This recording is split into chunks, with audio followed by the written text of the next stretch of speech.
Welcome back to the Takeout. Continuing our conversation with the Israeli ambassador to the United States, Michael Leiter. Mr. Ambassador, as you well know, it's a three-tiered process for any nuclear power. You first have to develop the nuclear material. You have to put it in a deliverable system, meaning a bomb. And then you have to have a targeting mechanism by which you can deliver that lethal weapon. What does Israel know about Iran's capabilities in all three categories?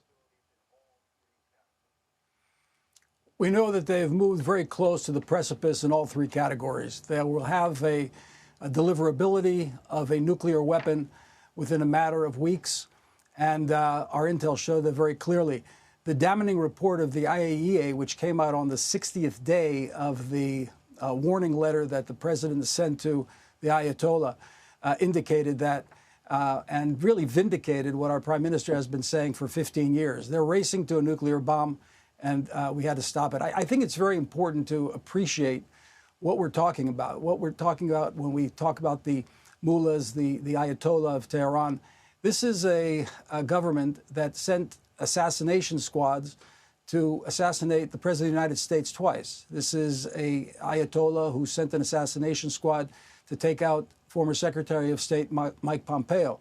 It's the same Ayatollah that sits in the middle of Tehran with thousands of people and screams, "Death to America, death to Israel, death to the West." A nuclear bomb in the hands of somebody screaming death to America, it doesn't add up. Mr. Ambassador, you mentioned Prime Minister Netanyahu warning for 15 years about this prospect. That came up in social media conversation that the Vice President of the United States, J.D. Vance, felt the need to address today because some in the Make America Great movement were writing on social media, Israel's been howling, their words, not mine, about this for years and years and years. Why should we believe them now when they said Iran was on the cusp of this 6 years ago, 8 years ago, some number of years longer ago than that? Well, I certainly don't want to get involved in a domestic discussion about policy. I just know one thing, that we don't have a second chance. 80 years ago, somebody ran around Europe saying he'd like to terminate the Jews of Europe. He was a malevolent actor in the international scene.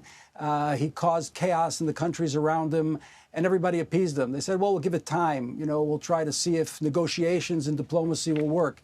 At the end of the day, avoiding that war caused a war that took 65 million lives and 6 million Jews in gas chambers. We're not there again. This war that we're prosecuting against Iran is a war to end wars, to make sure that we can move into a mode of an Abraham Accord Middle East, where countries line up to normalize relations with Israel. And we're quite convinced that that's where we're going. We had 4 countries in the first Trump administration to make peace with us. And we think that in Trump 2.0, there are going to be many more that are going to line up to make peace. As soon as this menace of a potential nuclear Iran is removed from the scene. And, Mr. Ambassador, just to make it clear, if I hear you correctly, the United States does not need to be a participant militarily directly for you to achieve the goal you just outlined. The president has a very clear agenda. He has a very clear understanding of the international community. I think he has a very clear understanding of the threat that Iran poses to the United States and to the world. And the president and his administration will take a decision, and Israel stands by the best friend that it ever had in the White House, and President Trump, and we're confident in our partnership. We're confident in our ally. We thank the United States for the defensive systems that they put at our disposal that have saved hundreds and thousands of lives in these THAAD and Aegis missile defense systems over the past couple of days, and we're very appreciative looking into the future as well. Mr. Ambassador, going forward, what is the risk profile for Israeli civilians, acknowledging what you just said? There is a missile defense system, a robust one, and if I heard you correctly, Israel has dramatically degraded Iran's ability to continue to fire ballistic missiles. What is the risk profile for your civilians? There's a risk that still exists, unfortunately. We haven't completely demolished the surface-to-surface missiles that the Iranians are firing. They fire by intention into densely populated civilian areas. When we strike in Tehran, we tell the people to leave first. That's the fundamental inherent difference between our two societies, between our two governments, and the way we behave.